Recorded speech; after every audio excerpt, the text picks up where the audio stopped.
Morning, folks. So,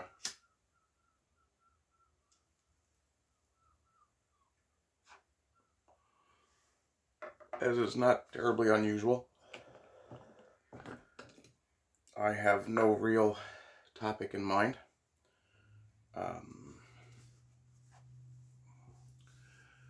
But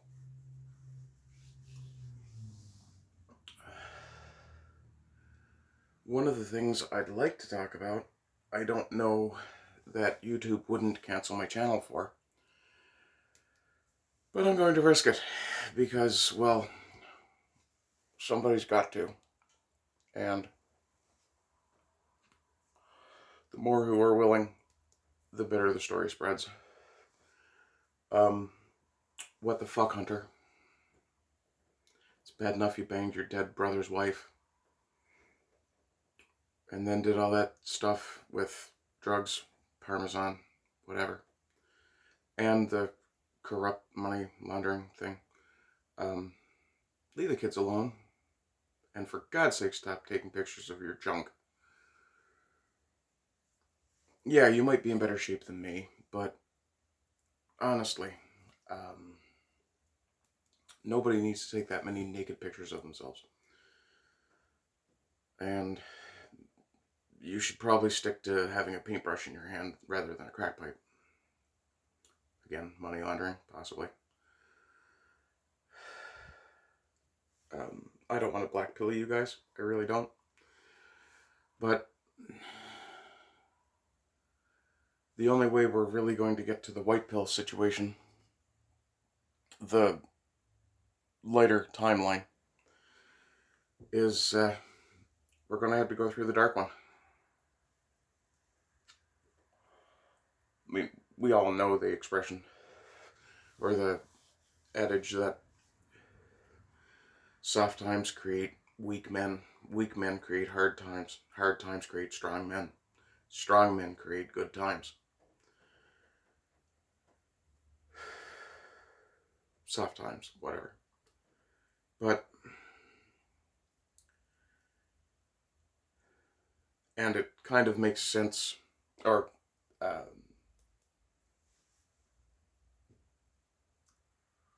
illustrates the Hindu idea of the wheel, or the wheel of fate, or the wheel of karma, what have you. I'm not sure exactly the terminology. But we're not getting off the wheel. The only way off the wheel is death. And contrary to Mortal Kombat, death is not the only way out. And while we're all clearly living in interesting times, thanks China, twice, the fact of the matter is, as bad as things look, people are waking up to this shit. And while I really do like having a YouTube channel, especially now that I've got 51 subscribers, holy shit, thank you so much, guys. I'm honestly shocked that many people want to hear what I have to say. I really hope there are more, and that this is just the beginning of good growth.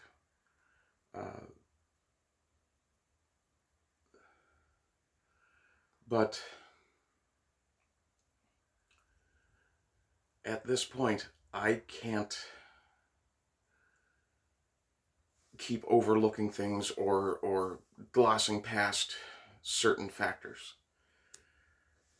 In North America, I've got to shift my seat here. In North America, we've got two governments that are run by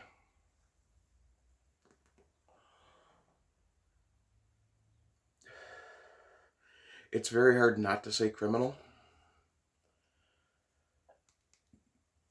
especially in the case of Trudeau, given that, and I'm sorry I keep adjusting the camera, but I keep moving it, so.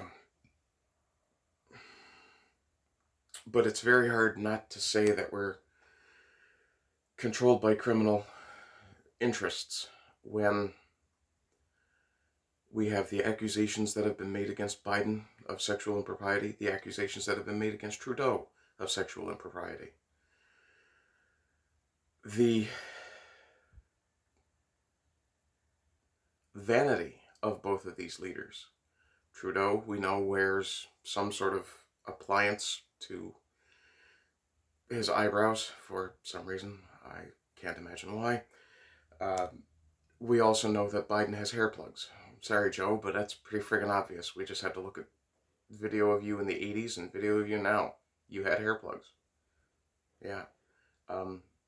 Vanity is not the worst of the sins, in my opinion, but it's indicative of character flaw. Now, granted, I shave my head because I'm a little bit vain. Also because bald spots, they don't look great. Not like being bald. And I'm fortunate enough to have a head that actually doesn't look terrible when it's bald.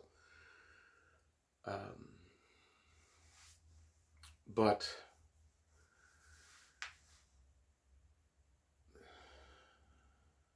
I wouldn't artificially improve my looks. I wouldn't have plastic surgery. I wouldn't get hair plugs. I wouldn't, hell, I barely even pluck my eyebrows. Hence the reason I have to pull a hair out of there every now and again. But I'm clearly not vain. I keep this scraggly thing on my chin. But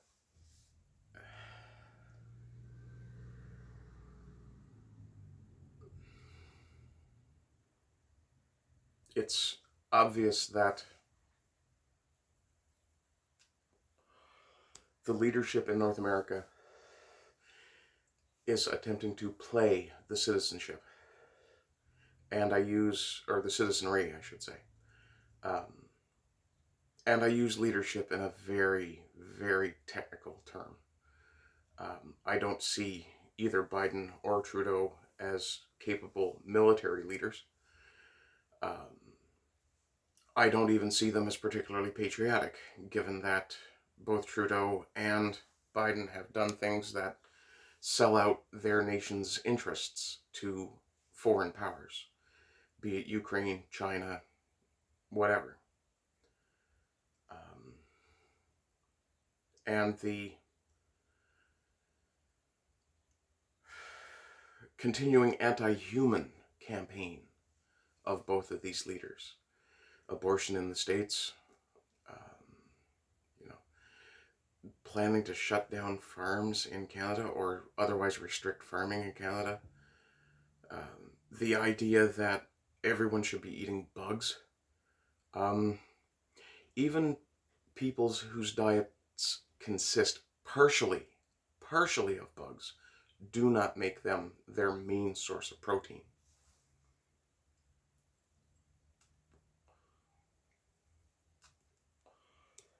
And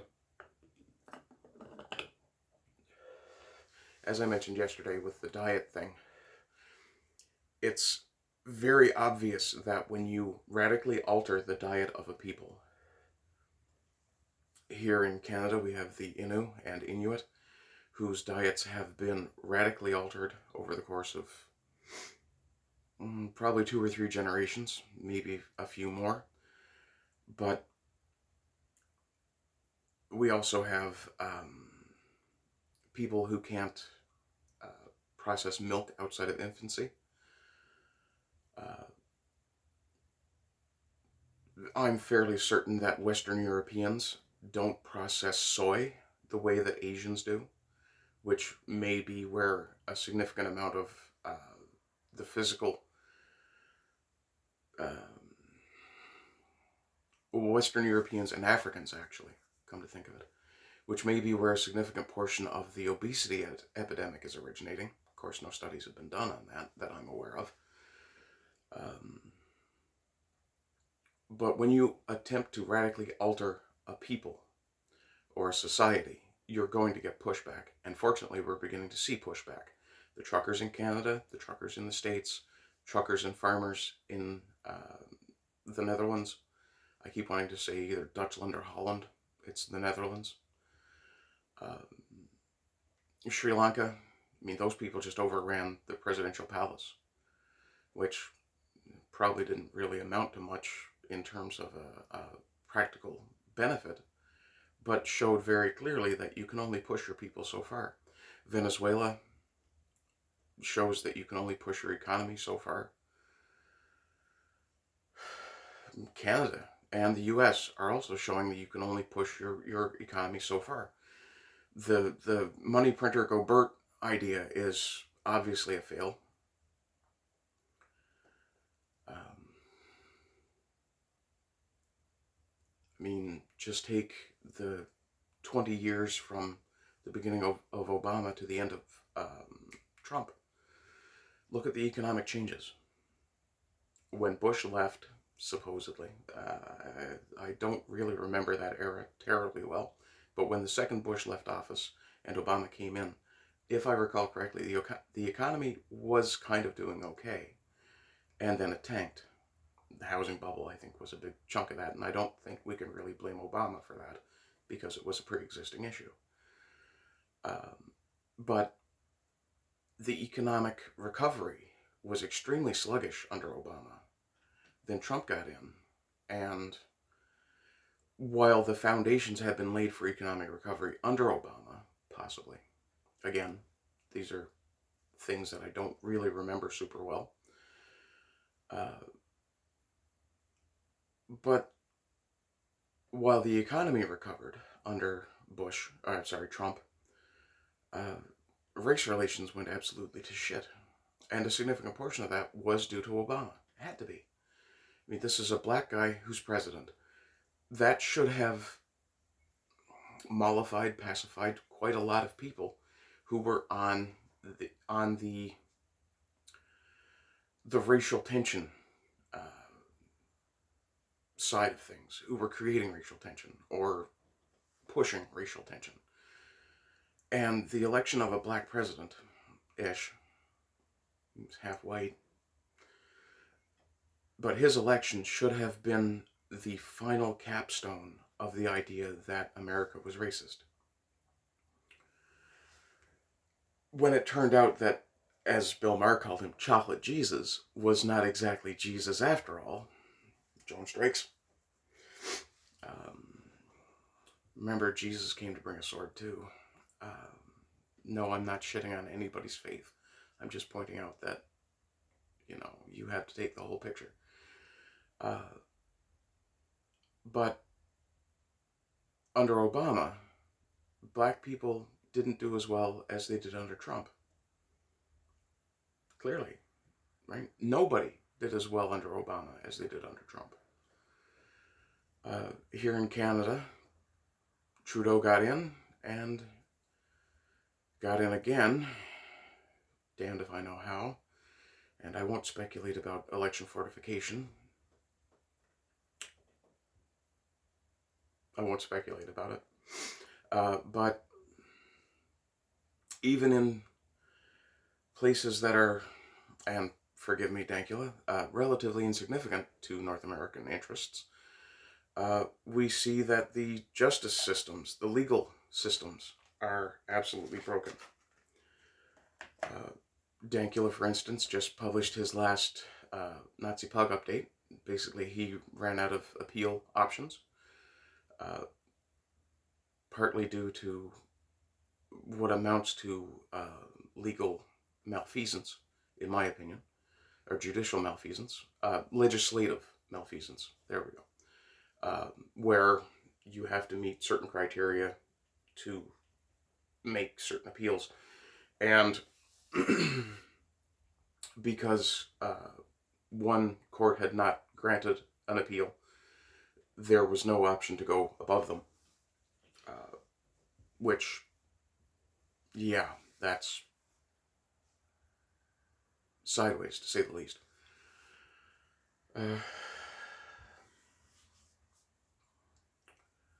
Anyway, if you're not absolutely depressed and demoralized right now, feel free to like, share, subscribe, and comment. There's even a donation link, so I can keep making you feel bad. Sorry. But as bad as things are, what we're seeing with the pushback in Holland, Sri Lanka, Canada, the US, other places, if I recall correctly, Italy is now getting in on the fun with the Dutch. We're seeing all this pushback because voices like mine, though mine is only one of the latest added to it, have been calling out the bullshit we see. And without those voices, and, I mean, Rebel News, the Lotus Eaters, Steven Crowder, I'm sure the list is, well, my list is certainly incomplete. I'm sure if I sat and thought for a few moments, I could come up with more names. Well, yeah, two that I probably shouldn't say on YouTube, but they rhyme with Bones and Goblinson. Yeah.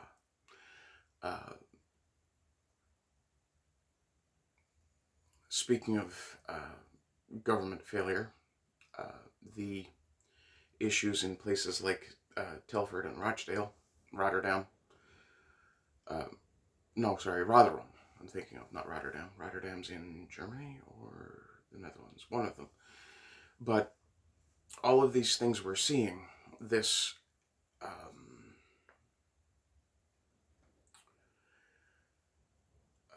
abrogation of the duty of the sovereign, people who are placed in positions of authority and responsibility who ignore their responsibilities, their obligations, who basically turn their back on the people they're supposed to be helping.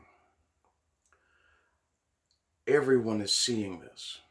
And it doesn't matter if all you're doing is watching the mainstream media. Even there, you have to be seeing some of this. And as generally useless as the mainstream media tends to be for truth at this point, there is still the fact that if you show people enough of the sort of pushback related stuff, for example, if CBC in Canada runs a story about what's going on in Holland, they can't simply say Dutch farmers are protesting. They have to tell you why. At which point, any sensible person goes, well, wait a second. Or anyone with a mild scientific background has to go, wait a second. They're trying to fight nitrogen now? I thought carbon dioxide was the problem. And then that should spur anyone with a lick of sense to go, wait a second, I have damn near the sum total of human knowledge right here in my hand, or over in the corner on my PC. I can find out what the hell is going on. And I think one of the big reasons that critical thinking and inquiry are not being pushed as basic principles in academia, in schooling, is because the last thing these people want us to use these things for is anything other than entertainment. When the Arab Spring happened, this was the weapon that was used. When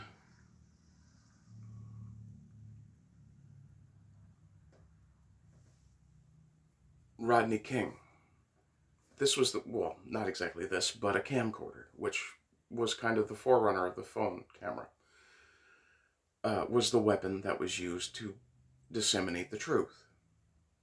When Jean Chrétien choked a protester out, he gave him what was called the Shawinigan handshake. Now, I do laugh at that situation for two reasons. One, where the fuck was Chrétien's security? And two, Chrétien went, fuck it, I don't need security. Okay. Now, granted, Chrétien was a corrupt politician, aren't they all?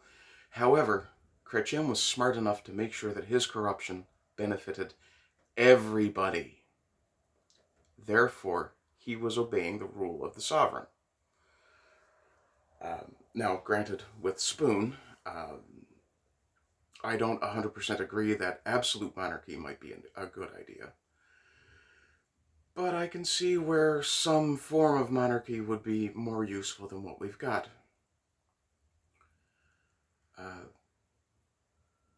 Definitely we need to see some sort of evolution in government. Democracy, representative democracy at least. And this was alluded to by, who was I watching last night? I forget who the pundit was, but they pointed out, actually that may very well have been Spoon. They pointed out that representative democracy, especially the parliamentary system, in this case in the UK, is extremely vulnerable to corrupt influence. That may be because, unlike the American system, it doesn't have checks and balances written into it in quite the same, or with quite the same fastidiousness.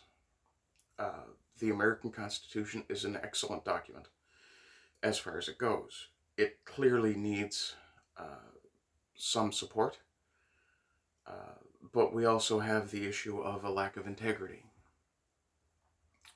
I've talked many times about duty, honor, and obligation. And honor especially is something that is lacking in today's society from the very bottom up.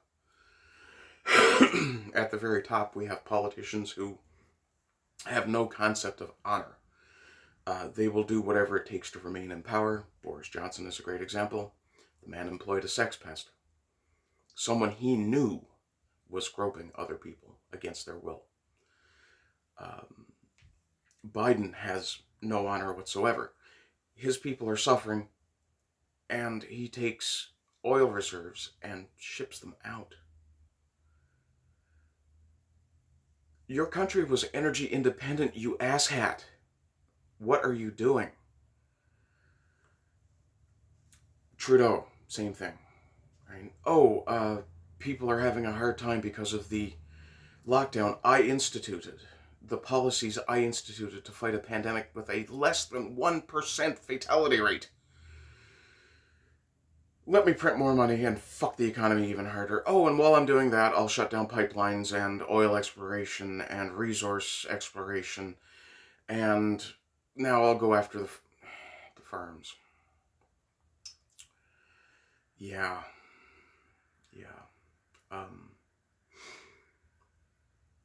I don't want to say the only way to fix this might be violent revolt, but anyway, this might cost me my YouTube channel. Not the first time I've taken that risk. Probably not the last time. But if you feel so inclined, you know, there's links to all my other platforms. The PayPal doesn't seem to be going anywhere, which is a miracle so far. I'm sure the moment I get onto anyone's radar, that'll change. In any case, I've been blabbering at you guys for about 23 3/4 minutes, so I think that's good to end there. Don't forget, you can find me on the Sultans of Shadilay on Saturday mornings, 10:30 Newfoundland time. I have started doing my live stream again at 8:30 Newfoundland time on Sunday evenings. Been screeching into the void again. Nothing unusual there. Other than that, I hope you're all having a good day. I hope you continue to have good days. And we can always try and white pill each other by remembering that, you know, on a basic level, people are still pretty much good. Unless they're politicians or communists, or pedophiles, or